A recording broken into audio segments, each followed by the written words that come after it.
চম্পা কিচেনে সবাইকে জানাই স্বাগত। আজকে আমি উচ্ছে আলুর তরকারি রান্না করব। এইভাবে রান্না করলে যারা তেতো খেতে ভালোবাসে না তারাও খেতে ভালোবাসবে এইভাবে রান্না করলে।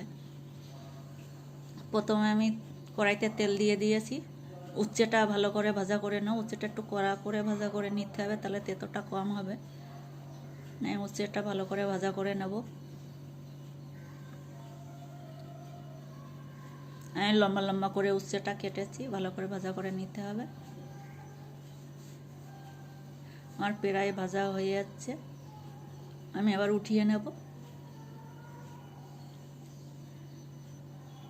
এই তেলে আমি আলুটা দিয়ে দিয়েছি, আলুটা ভাজা করে নেব ভালো করে। আলুটা ভালো করে ভাজা করে নেব। ভাজা করতে করতেই তো একটু সিদ্ধ হয়ে আসবে, তাই জন্য রান্নার সময় বেশি দেরি হবে না, চটপট এটা রান্না করে নেওয়া যায়। আর এটা খেতেও সুস্বাদু হয়, চটপট রান্না করেও নেওয়া যায়, সময় খুব কম লাগে।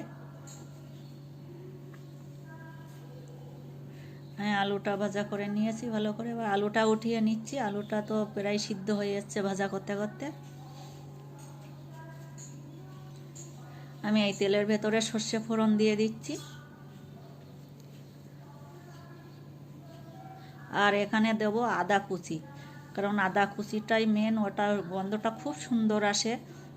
আপনারা দিয়ে দেখবেন, ও আদা কুচি, সর্ষের সাথে আদা কুচি দিলে খুব সুন্দর গন্ধ, আর খেতেও খুব সুস্বাদু হয়।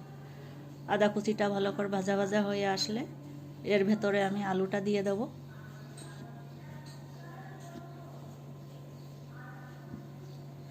ভালো করে একটু ভাজা করে নিতে হবে, দেখতে হবে যাতে পুড়ে না যায়, পুড়ে গেলে কিন্তু স্বাদটা কম হয়ে যাবে।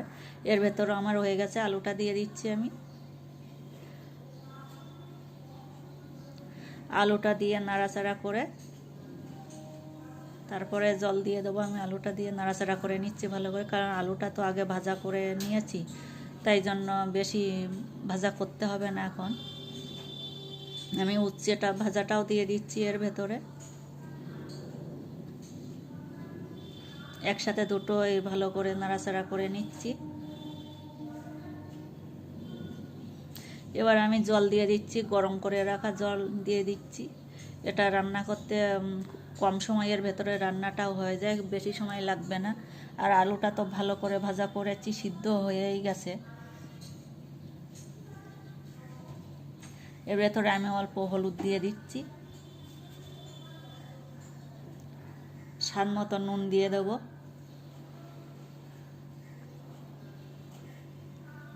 এটা আমি ঢাকা দিয়ে দেবো, ঢাকা দিয়ে দিয়ে রান্না করব, তাহলে যেটুকু সিদ্ধ হতে বাকি আছে সেটুকু সিদ্ধ হয়ে যাবে।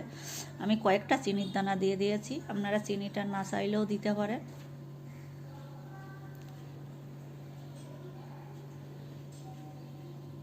আলু গলে গলে যাচ্ছে, আমার প্রায় তো হয়ে যাচ্ছে। আলুটা মানে সিদ্ধ ভালোই হয়ে গেছে, আর একটু ফুটিয়ে নেব।